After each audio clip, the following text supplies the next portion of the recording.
Oatmeal lang yung kakainin ko ngayon with hot chocolate coffee or cappuccino. Homemade ko yan. And itong oatmeal ko, healthy oatmeal. Nilagyan ko lang siya netong dried fruits and nuts. Pang diet to eh. With chia seeds. Yan. Kain guys. Kahit anong oatmeal, ito yung gamit kong oatmeal.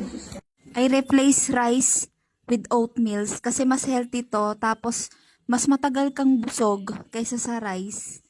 Kaya, ito na yung oatmeal yung kinakain ko. Umaga, hapon, merienda, gabi. Pag nagkikrave ako, oatmeal lang. Para super healthy tayo. Maganda tong oatmeal kaysa sa rice.